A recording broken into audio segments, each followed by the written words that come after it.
ভক্তমণ্ডলী ভক্তিমতী মায়েরা দাদু বলছে, দাদু ভাই এ সংসারের সার শ্রী হরিচরণ। ছেলেটা পাঠশালায় গেছে, পড়াশোনা হয়েছে, ফেরার সময় বিকেল বেলা বাড়ির ধারে বট গাছের তলায় পুকুরের পাড়ে জামা জুতো বই ব্যাগ সব রেখে দিয়ে চম্পট। এই পুকুরের ধারে যদি বাচ্চার বই ব্যাগ জুতো খোলা থাকে সবাই কি ভাববে? পুকুরে পড়েছে, ব্যাস খোঁজ খোঁজ জমিদার বাড়িতে একটাই ছেলে গোটা বংশে, কারো ছেলে পুলে নয়, একটাই ছেলে, গোটা বংশটার একটাই ছেলে। ভাবুন, ডুবুরি আনা হলো, ডুবুরি নামিয়ে খোঁজা হলো পুকুরে। জমিদার আদেশ করলেন পুকুরের জল ছিঁচে দাও। যে ছিঁচলে আর কি, কোথায় পাবে? এরা খুঁজছে পুকুরে, আর সে চলে গেছে ক্ষীরোদ সাগরের কূলে। হ্যাঁ, বট গাছের তলায় চুপ করে বসে সত্য যুগের কথা বলছি, শ্রী বিষ্ণু নারায়ণকে ডাকছে, লক্ষ্মী নারায়ণকে বলছে, শুনছো কি? বাচ্চাটার কোমর পর্যন্ত উই পোকা লেগে গেছে, তুমি চলে যাও। নারায়ণ এসে বলছে, খোকা চোখ খোল। কে? আমি ভগবান শ্রী বিষ্ণু নারায়ণ। বলে, এত তাড়াতাড়ি চলে এলে?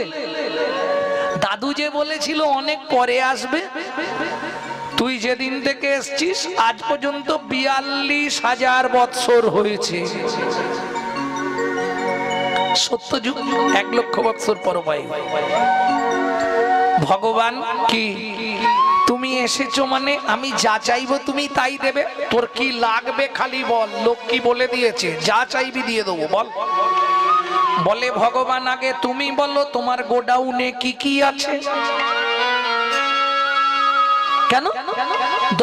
ধরো আমি এমন জিনিস চেয়ে ফেললাম তুমি দিতে পারলে না, তখন তোমার অপমান হবে না? আগে তুমি বলো। ভগবান বলে, আমার লক্ষ্মীকে নিবি? মাকে না বলে পালিয়ে এসেছি, আর মা নেবো না। তুই সারা পৃথিবীর মালিক হবি। বলে ভগবান, তুমি আমার পরিচয় জানো? কি তোর পরিচয়?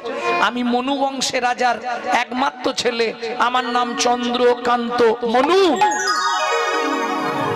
বেশ মনু, তুই কি নিবি বল। বলে ভগবান, বলবো কিন্তু আগে মাথা ছুঁয়ে বলো যা চাইবো দেবে।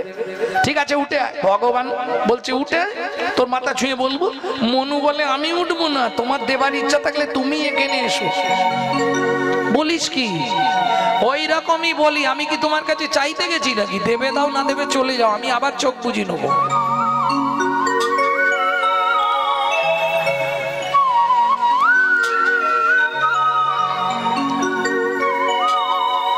এই মনু, আচ্ছা দাঁড়া, আমি যাচ্ছি।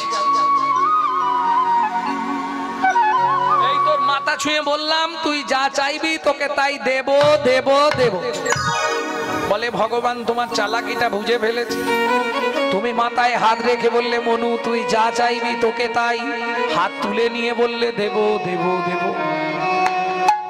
ভগবান বলে, আর এক জ্বালা। ঠিক আছে, হাত রাখছি। এইবার মনু হাতটা চেপে ধরেছে। বলো, আমি যা চাইবো তুমি তাই দেবে দেবে দেবে। হ্যাঁ রে মনু, তুই যা চাইবি তোকে তাই দেব দেব দেব। বল বল কি হলো? আরে দাঁড়াও, তাড়াতাড়ি করছো কেন? তুমি তো একবারই দেবে, তুমি তো দুবার দেবে না। তাহলে আমি একটু ভেবে চাইবো, তো এমন চাইবো তুমি আজকে বুঝে নি। কিরে বলবি তো? কাঁদছিস কেন? ভগবান কি সত্যি দেবে তো? নিশ্চয়ই দেব। বড় বাসনা জেগেছে মনে গো, বড় বাসনা জেগেছে মনে গো। আমি নপুর হয়ে বাধা রব তব শ্রীচরণে। আমি তাই গৌর হরিব বাধা রব তব শ্রীচরণে। বড় বাসনা জেগেছে মনে গো, বড় বাসনা জেগেছে মনে গো, বড় বাসনা জেগেছে মনে। তোমার ওই চরণে নপুর করো, তোমার ওই চরণে নপুর করো।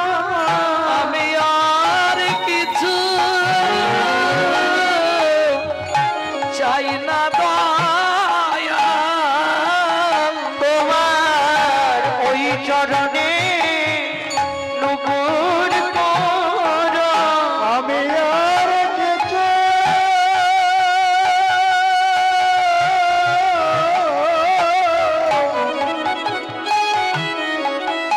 চাই না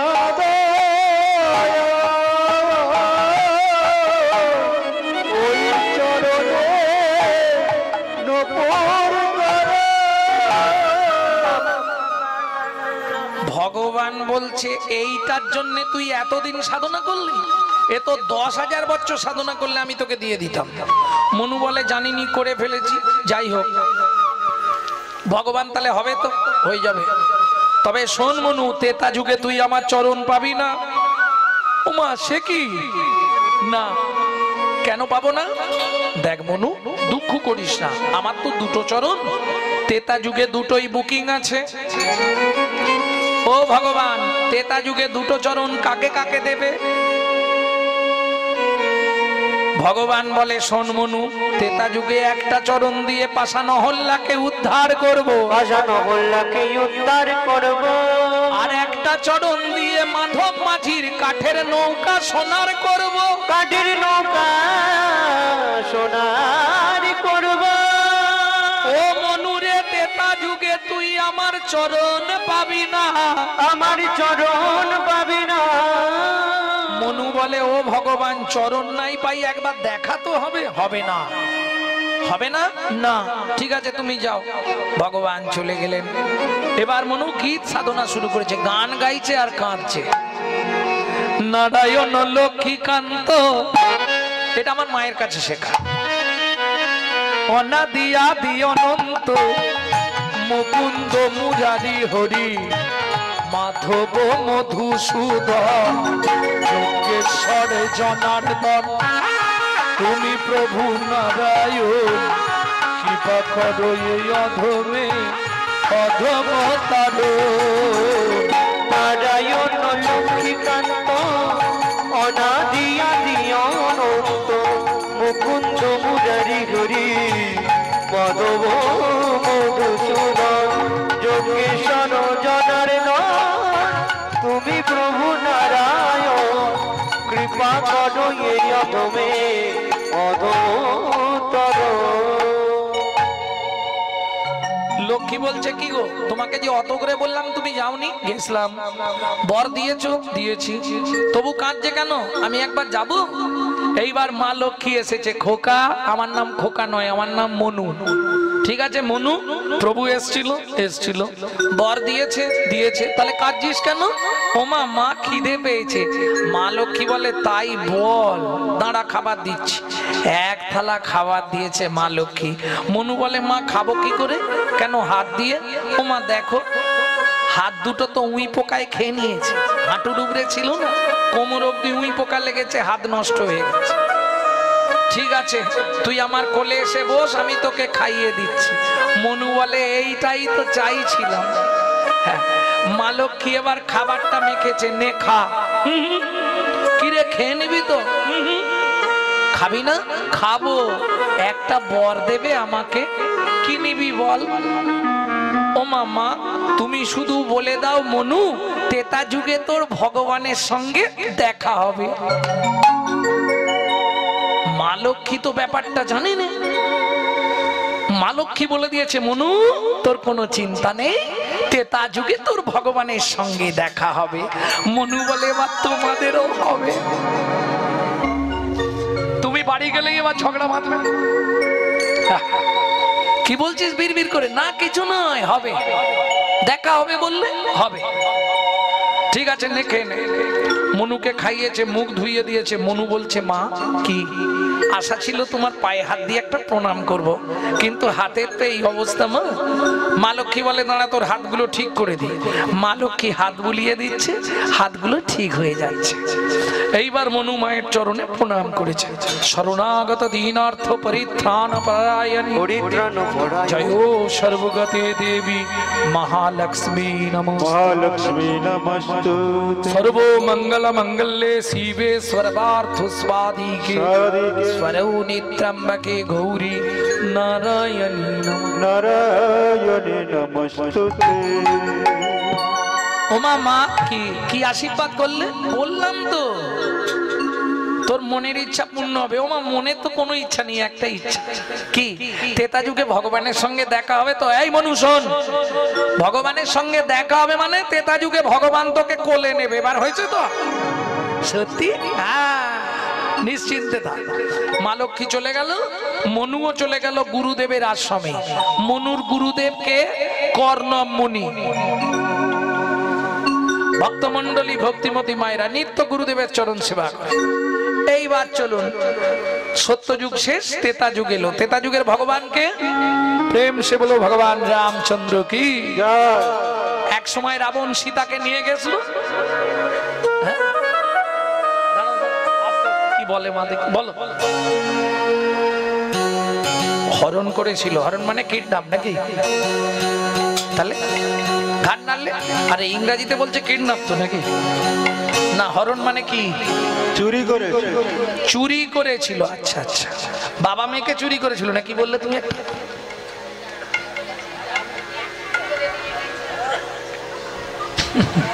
এই সব ভুল কথাগুলো কোথা থেকে শোনো? রাবণ সীতাকে হরণ করেছিল। আমি যদি উল্টে তোমাকে বলি মা কোন গ্রন্থে এটা লেখা আছে?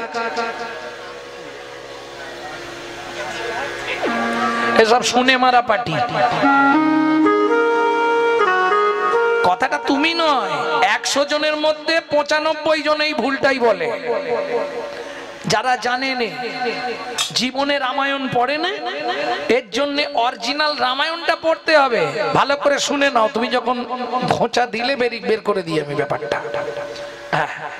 একটু ভালো করে বুঝে নাও। মন্দোদরী কার নাম? রাবণের স্ত্রী মন্দোদরী, তাই তো নাকি ভুল বলছি? এই মন্দোদরী জন্ম হয়েছিল ব্যাং থেকে। কেমন? কৃমিন্দম মুনির কৃপায়। ও আগে ব্যাং ছিল, পরে সুন্দরী রমণী করে জন্ম দিয়েছে কৃমিন্দম মুনি। মন্দা, ব্যাঙের ভালো নাম হচ্ছে মন্দ্রা। ভেদ, ব্যাং আর মন্দা, মন্দা থেকে জন্মেছিল বলে রাবণের স্ত্রীর নাম মন্দোদরী। হ্যাঁ, কেমন বলি আমি? এই মন্দোদরী প্রজাদের রুধিরকে গর্ভবতী হয়ে গেছিল। কি মনে করে? বীজ মনে করে। রাবণের নির্দেশ ছিল যে প্রজারা কর দিতে না পারবে তাদের আঙুল কেটে রক্ত নিয়ে আসতে হবে। মন্ত্রী তাই করতেন। সেই রক্তটা ভাঁড়ে রেখেছিলেন। রাবণ বাড়ি ছিল নি। মন্দোদরী ভাবলো তে বিষ আছে, আমি খেয়ে মরবো। দৈবী দুর্বিপাক, মন্দোদরী গর্ভবতী হয়ে গেল। এও সব কৃমিন্দম মুনির চক্রান্ত। এইবার স্বামী বাড়িতে নেই, স্ত্রী যদি গর্ভবতী হয় লোকে পাঁচ কানাঘুষো করবে না? কি ব্যাপার রে? ব্যাপার আছে। এই লজ্জায় মন্দোদরী লোহার মুষল দিয়ে মেরে গর্ভটা পাত করিয়ে দিল।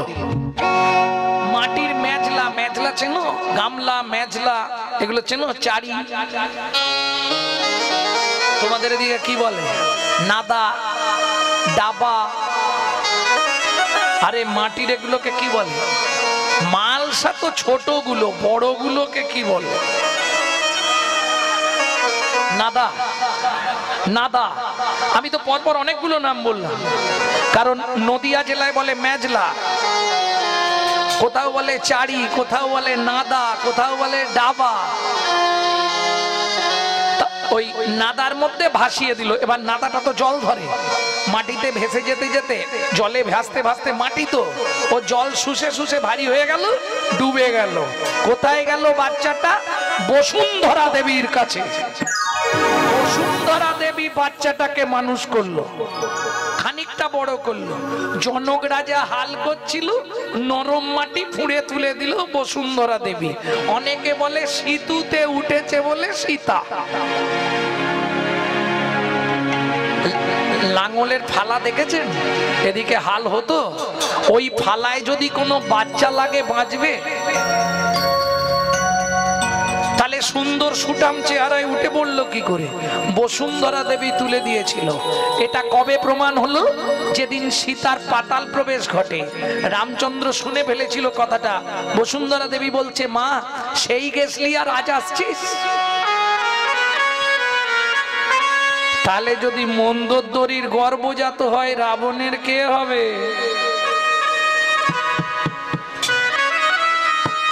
কি হলো, মুখ বন্ধ হয়ে গেল? মেয়ে তো, বাবা মেয়েকে হরণ করবে নাকি? কন্ডু মূর্খের দল, স্বাস্থ্যগ্রন্থ পড়েনি সব কথা বল।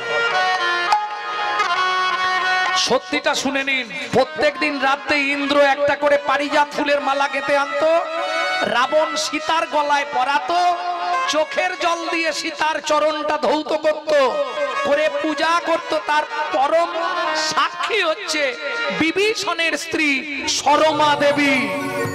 সরমার চরিত্র পড়লে পেয়ে যাবে। রাবণকে বলছে সীতা, বাবা তুমি কেন এটা করলে? কাঁদতে কাঁদতে রাবণ বলে, মারে আমার আর কোনো রাস্তা ছিল না। কেন? কৃমিন্দম মুনির অভিশাপ। যতদিন ভগবান রামচন্দ্রের পদধূলি আমার বাস্তুভূমিতে না পড়বে, ততদিন আমার রাক্ষস কুল উদ্ধার হবে না। যার জন্য তোকে এনে রেখেছি। বুঝে নেওয়া গেল? ক্লিয়ার হলো? এইবার চলুন, রাম লক্ষণ দু ভাই সীতাকে অন্বেষণ করছে। পরিশান্ত দেহ সরজুর তীরে এসে গাছের শিকড়ের ওপর রামচন্দ্র বসেছে। ও মায়েরা, আমরা যখন চিন্তায় পড়ি হাতটা কোথায় দিই?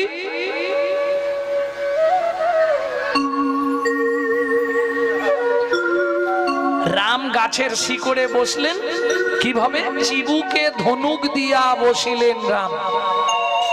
খানিকক্ষণ পরে লক্ষণ এসছে, রামচন্দ্রকে প্রণাম করতে গিয়ে দেখছে রামচন্দ্রের পা দিয়ে গল গল করে রক্ত বেরোচ্ছে। দাদা পা কেটেছো? নিশ্চয়ই শামুক ভাঙায় কিংবা কাঁচ ভাঙায়।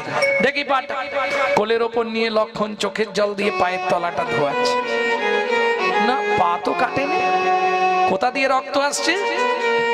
ও মাইরা, রামচন্দ্র যে ধনুকটা রেখেছে, সেই ধনুকটা একটা ব্যাঙের পিঠের ওপর পড়েছে। ব্যাঙটার নাক দিয়ে মুখ দিয়ে গল গল করে রক্ত বেরোচ্ছে।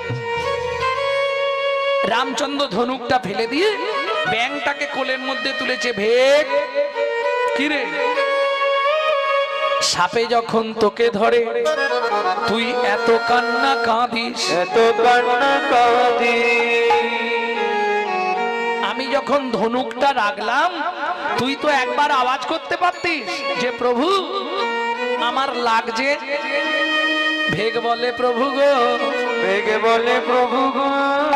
সাপে যখন আমায় ধরে তখন তো আমি তোমাকেই ডাকি, তখন তো আমি তোমাকেই ডাকি। এখন তুমি বলো না, বলো না প্রভু, বলো না প্রভু।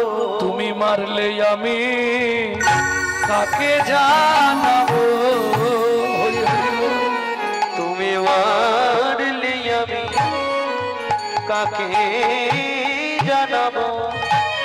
প্রভু তুমি যে আমার শ্রী ভগবান। আরে ও ভেগ, একবার তো আওয়াজ করতে পারতিস। ভেগ বলে, প্রভু যদি আওয়াজ দিতাম সেদিনের আশা পূরণ হতো না, সেদিনের আশা পূরণ হতো না। আরে এইটুকুনি কীট দেহ নিয়ে তোর আবার সেদিনের কি আশা? প্রভু তুমি বলেছিলে তেতা যুগে দেখা হবে না। এই দেখো, দেখ, মা লক্ষ্মী বলেছিল দেখাও হবে, প্রভু কোলেও নেবে। দেখাও হয়ে গেল, তোমার কোলেও উঠে পড়লাম। তাহলে কৃপা হলো তো, দেখাও হয়ে গেল, তোমার কোলেও উঠে পড়লাম। তার মানে তুই, আমি সেই চন্দ্রকান্ত মনু। মনু তুই ব্যাং হলি কি করে? ও ভগবান, সে অনেক ব্যাপার। গুরুদেবের চরণ সেবা করতে করতে গুরুদেবের চরণে নখ লেগে গেছিল, রক্ত স্খলিত হয়েছিল। গুরুদেব দুটো হাত লাল দেখে রেখে গিয়ে বললে, মনু ভেগ খুলে জন্মাবি, নাক দিয়ে মুখ দিয়ে রক্ত উঠে মরবি। ভগবান তুমি তো সব জানো, বলো আমি না ইচ্ছা করে গুরুদেবের পায়ে খোঁচা দিই, কিভাবে কখন লেগে গেছে। গুরুদেবের চরণে আছাড় খেয়ে পড়লাম, চরণ জড়িয়ে ধরে কাঁদলাম, গুরুদেব আপনি বিনা দোষে আমাকে অভিশাপ দিলেন, আমি কি দেখে শুনে আপনার পায়ে নখ দিয়ে রক্ত বার করেছি? তখন গুরুদেব বললে, মনু দুঃখ পাস না, আমি ক্রোধের বশে বলে দিয়েছি তো, ওটা হবেই। কেমন? তুই ভেগ হয়ে জন্মাবি, নাক দিয়ে মুখ দিয়ে রক্ত উঠে মরবি, তবে একটা আশীর্বাদ করে দিয়ে। ও ভগবান, তখন আমার গুরুদেব আমার মাথায় হাত দিয়ে আশীর্বাদ করে দিয়ে বললে, মনু চিন্তা নেই, ভগবানের হাতে তোর মৃত্যু হবে, ভগবানের হাতে মৃত্যু হবে, ভগবানের হাতে তোর মৃত্যু হবে, ভগবানের হাতে মৃত্যু হবে। আমার গুরুদেব আমায় আশীর্বাদ করলো, ভগবানের জয় রাধে। ভগবান কি এবার তোমার কোলে আমাকে মরতে দাও, তার আগে বলো ভগবান আগত দাপর যুগে আমাকে চরণের নপুর করবে তো? নিশ্চয়ই করব। ভগবান কি একটা সত্যি কথা বলবে? কি? তোমার কোন পা আগে চলে? ডান পা? তাহলে শোনো, আমার গুরুদেবকে তোমার ডান পায়ের নপুর করবে আর আমাকে তোমার বাঁ পায়ের নপুর করবে। ভগবান বলে কেন? যে গুরুদেব তোকে অভিশাপ দিল, নাক দিয়ে মুখ দিয়ে রক্ত উঠে মরতে বললো, তুই সেই গুরুদেবকে আমার চরণে ঠাঁই দিবি কেন?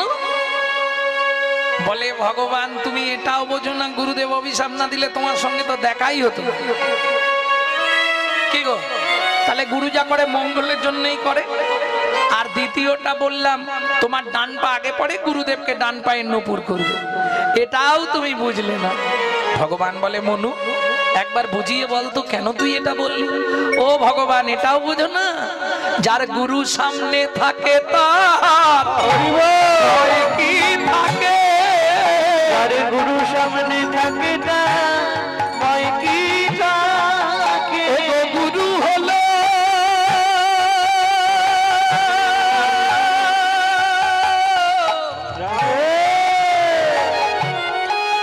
প্রেমে কল্পতরু, যার গুরু সামনে থাকে তার ভয় কি থাকে। ও গো গুরু হলো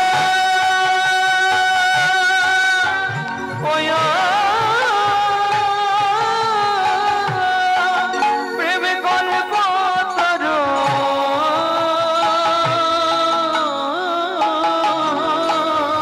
যার গুরু সামনে থাকে তার ভয় কি থাকে। জয় রাধে। তাহলে গুরু প্রেম কল্পতরু, গুরুদেব আগে থাকবে। ও ভগবান এবার মরতে দাও। ভগবান বলে দাঁড়া, এই ভেক তোকে এখন আমি মানব দেহ দেব। মানব দেহ দিয়ে দেবে? হ্যাঁ, নে তুই মানুষ হয়ে যা। ও ভগবান মানুষ করে দিলে। দাঁড়া, চুপ করে দাঁড়া, এতক্ষণ তুই যা বলেছিস আমি শুনেছি, এবার আমার কথা তুই শুনবি, চুপ করে দাঁড়া। কেন? ও ভগবান রামচন্দ্র গাছের শিকড় থেকে মাটিতে নেমে বসলেন সরজুর তীরে, মনু দাঁড়িয়েছে আর মনুর চরণের নিচে গিয়ে ভগবান রামচন্দ্র বসেছে। মনু বলছে ও ভগবান লোকে দেখলে খারাপ বলবে, তুমি নিচে বসছো কেন আমাকে দাঁড় করিয়ে দিয়ে? ভগবান বলে এতক্ষণ তুই যা বলেছিলি আমি শুনেছি, এবার আমি যা বলবো তুই শুনবি, চুপ করে দাঁড়া। কেন? একবার দাঁড়া মনু, তোকে একটা প্রণাম করি। দাঁড়া মনু তোকে একটা প্রণাম করি, তুই আমার জ্ঞানে রাখি খুলে দিলি। দাঁড়া মনু তোকে প্রণাম করি, তুই আমার জ্ঞানে রাখি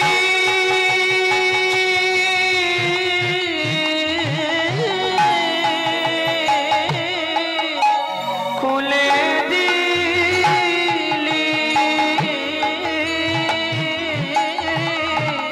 আমায় গুরু তত্ত্ব বোঝাইলি, জ্ঞানে রাখি খুলে